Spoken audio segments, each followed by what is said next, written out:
একে একে তার বৃদ্ধ বাবা মা, স্ত্রী এবং সন্তানদের কাছে গিয়ে একই প্রশ্ন করল, কিন্তু সবার উত্তর ছিল একই রকম কঠোর।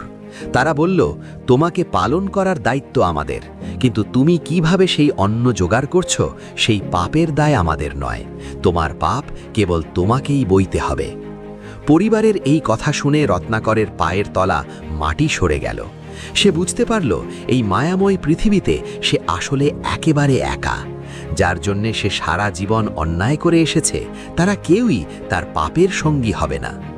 অনুতপ্ত রত্নাকর ব্যাকুল হয়ে বনে ফিরে গিয়ে নারদ মুনির চরণে আছড়ে পড়ল। কান্নায় ভেঙে পড়ে সে বলল, প্রভু, আমাকে মুক্তি দিন, এই পাপের অন্ধকার থেকে আমাকে আলোর পথ দেখান।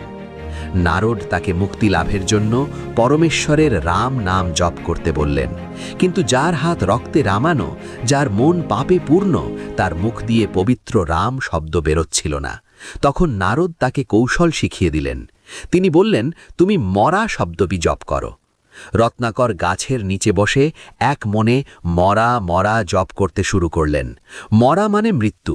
দ্রুত বলতে বলতে একসময় তা অজান্তেই হয়ে উঠল রাম রাম।